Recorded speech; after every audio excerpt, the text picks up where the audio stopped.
Olympia, এটা কি ধরনের পাগলামো? এটা পাগলামো নয়, বরং আমার হবু সন্তানের কুশলতার প্রস্তুতি। কি মানে মানে আমি বাবা হতে চলেছি? শুনেছো তোমরা? আমি বাবা হতে চলেছি। হ্যাঁ, আমি বাবা হতে চলেছি। না ফিলিপ, আমি মা হতে চলেছি।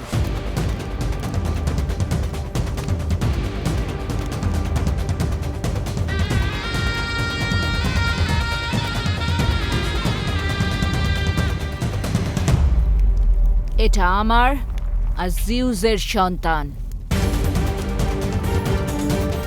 ওর শরীরে তোমার মতো কাপুরুষের নোংরা রক্ত নয়, বরং এক দেবতার শক্তি আছে।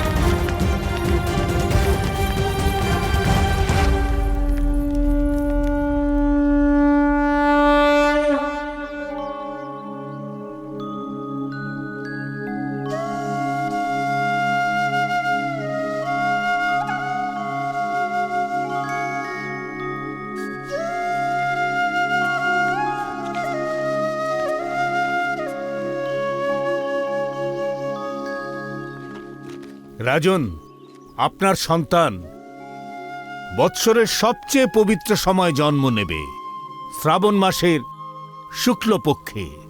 এই সময়ে সমুদ্র মন্থন হয়েছিল, আর সেই সমুদ্র মন্থনে অমৃত উঠেছিল, যা 14 রত্নের মধ্যে সবচাইতে শ্রেষ্ঠ। আপনার সন্তানও ঠিক সেই রকমই হবে, সর্বশ্রেষ্ঠ, পুরুষদের মধ্যে উত্তম।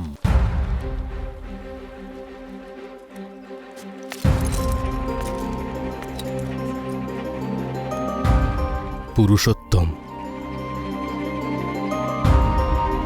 কি বলো অনুসূয়া? হ্যাঁ,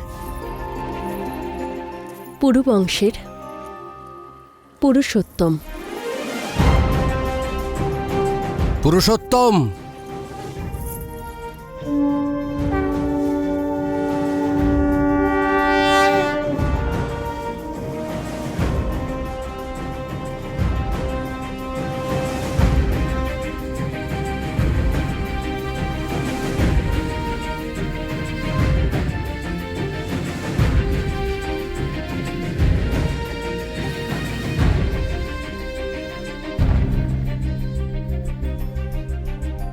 স্বপ্নের জন্য সত্যকে বিনাশ করতে নেই অনুসূয়া। তক্ষশিলা একটা সত্য, আর এক ভারত একটা ভ্রম। আজ পৌরবরাজ বধূ জেতেনি, তক্ষশিলা নিজের কন্যাকে হারিয়েছে।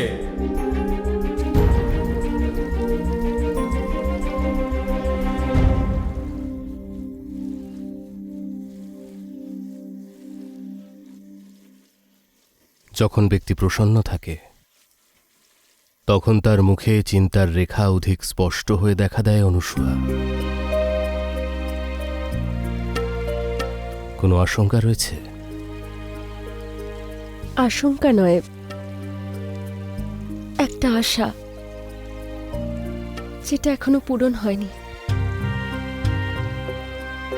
অথচ একটা স্বপ্ন পূরণ হতে চলেছে, যেটা জীবনে খুশি নিয়ে আসবে। আর এক অসম্পূর্ণ স্বপ্ন মনে শুলের মতো বিঁধছে আর্য। আমি চাই যে আমাদের সন্তান এক এমন ভারতবর্ষে আসুক, যেখানে একতা থাকবে, পরস্পরের প্রতি সম্মান থাকবে। সেই ভারতবর্ষে নয়, যেখানে শত্রুতা আর ষড়যন্ত্র থাকবে।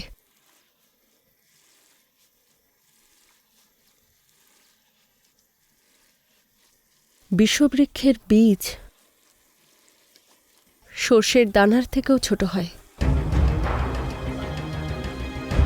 জানি না কেন আর্য, আমার তো এরকম মনে হচ্ছে যে কোথাও না কোথাও সেই বিষবৃক্ষ বেড়ে উঠছে, যা একদিন আমাদের ভারতবর্ষকে গ্রাস করে নেবে।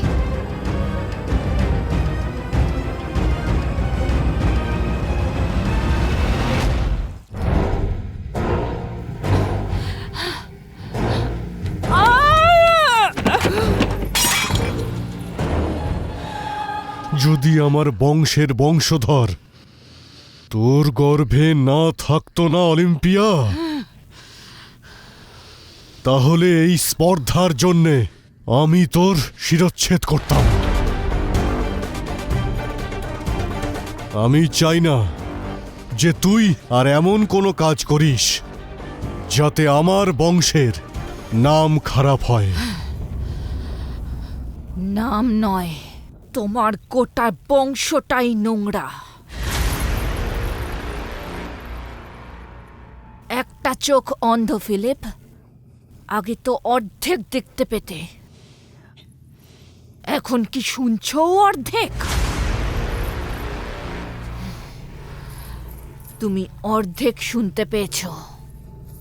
এ জিউসের দান, আমার আর জিউসের সন্তান।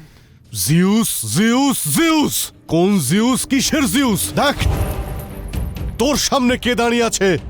এ হলো সে যে তোর বংশের লোকেদের মাথা নত করতে বাধ্য করেছে।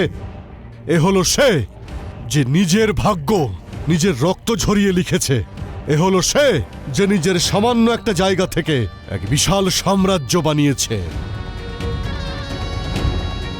শাহেনশাহ ফিলিপ। সেই শাহেনশাহ ফিলিপ যার রাজত্ব সেখানেই শুরু হয় আর শেষও হয়ে যায় যেখানে সূর্য ডোবে। শাহেনশাহ ফিলিপ আমার আর জিউসের সন্তান ততদূর নিজের রাজত্ব বিস্তার করবে যেখান থেকে সূর্যোদয় হয়।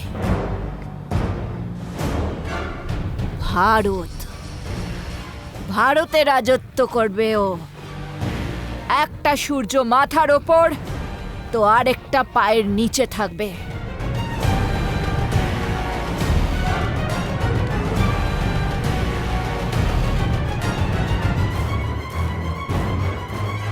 আলেকজান্ডার, আলেকজান্ডার নাম রাখবো আমি ওর।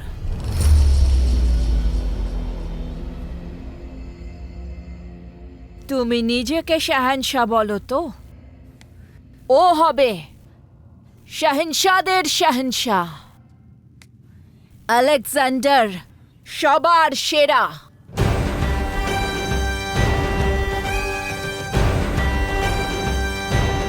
ও নিজের ভাগ্য নিজের রক্ত দিয়ে নয়, অন্যের বয়ে যাওয়া রক্ত দিয়ে লিখবে। তোমার বীরত্ব আর কতজন জানে? ওকে এই গোটা পৃথিবী চিনবে। ও এমন বীর হবে যে ভারত জয় করবে।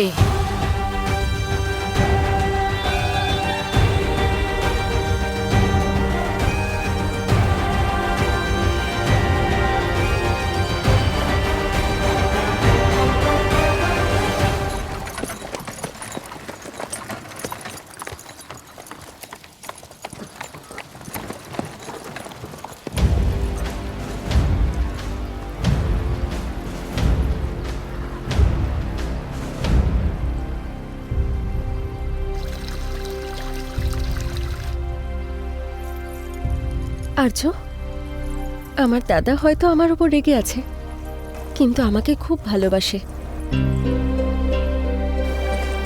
আর আমার পূর্ণ আস্থা রয়েছে। কোনো কঠিন পরিস্থিতি তৈরি হবে না। যদি পরিস্থিতি কঠিন হয় তাও আমাদের সেনা পাহাড়ের পেছনে প্রস্তুত আছে, শুধুমাত্র একটা সংকেত দেওয়ার অপেক্ষা।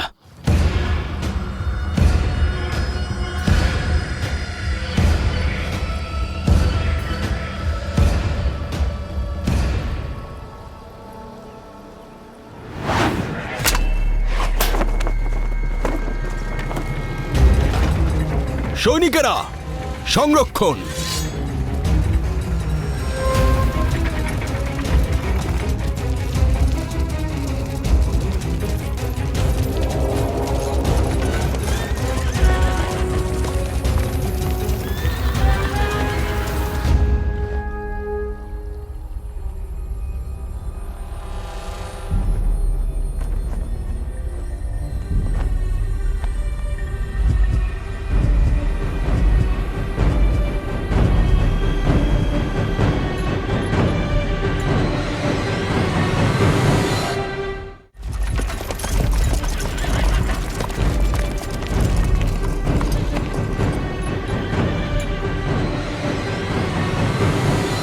কেউ অস্ত্র চালাবে না।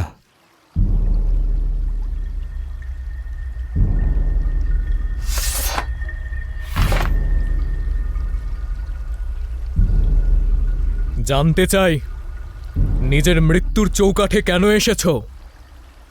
ওনাকে আমি নিয়ে এসেছি জ্যেষ্ঠ।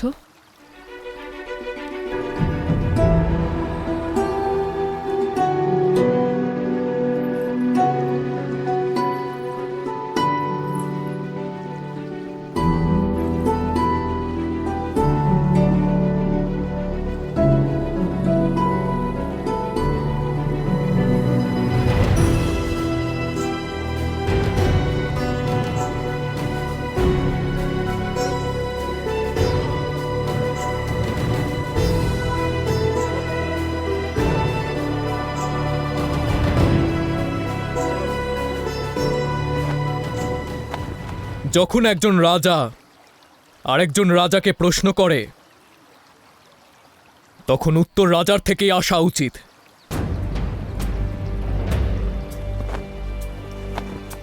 অবশ্যই উত্তর দিতাম, যদি পুরবংশীয় রাজা হয়ে এখানে আসতাম।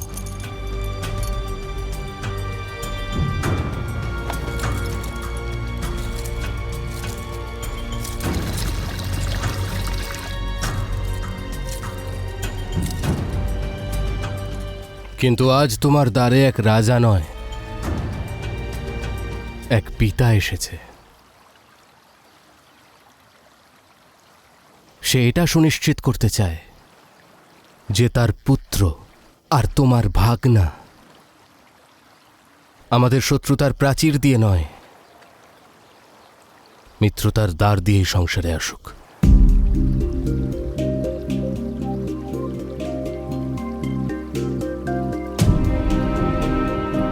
একজন স্বামীর তার স্ত্রীর বলিদান ও ভাবনাটা বুঝতে সময় লেগে গেল,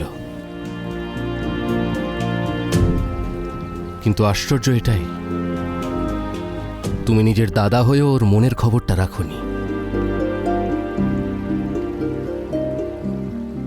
অনুসু আমার সঙ্গে বিবাহ তোমার প্রাণ বাঁচানোর জন্য নয়, আমাদের দুজনকে একসাথে আনার জন্য করেছিল অম্বিরাজ।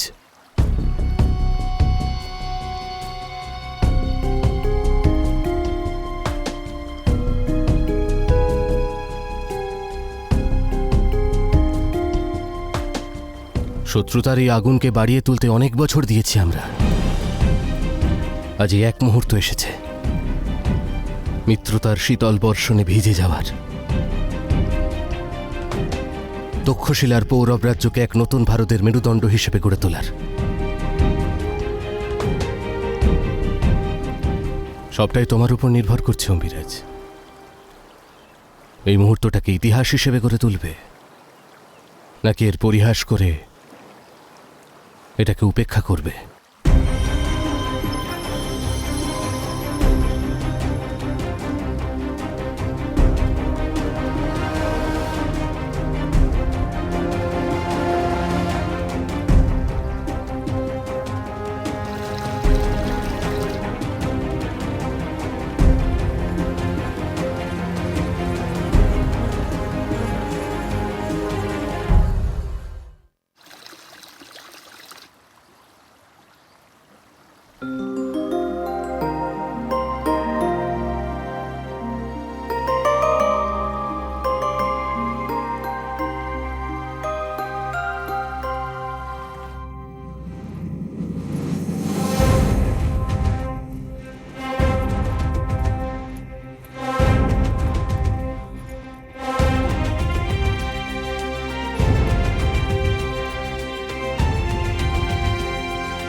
অবশেষে তোমার স্বপ্ন পূরণ হলো ননদ রানী।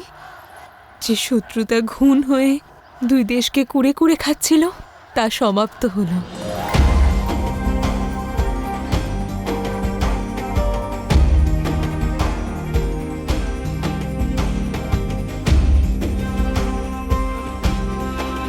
তবে সব থেকে বেশি প্রসন্ন আমি হয়েছি, কারণ এখন আমার পুত্রকে তার পিসি আর তার ভাইয়ের সঙ্গে দেখা করতে কেউ আটকাতে পারবে না।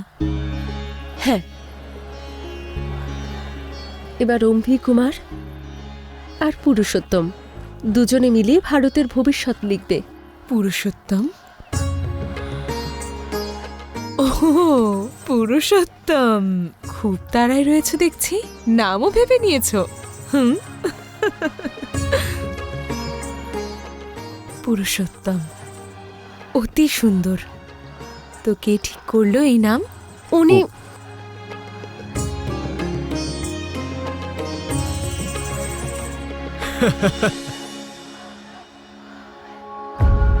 শুনলে তুমি অম্ভি কুমার? শীঘ্রই তোমার সঙ্গে খেলা করার জন্য তোমার ছোট ভাই আসতে চলেছে। আপনি বিশ্রাম করুন পৌরবরাজ। এই ননদ বৌদির কথা শেষ হওয়ার নয়। এই বলতে বলতে দুজন ভাইয়ের বিবাহ পর্যন্ত ওরা ভেবে ফেলবে। আসুন। আসুন শিবদত্তশ্রী।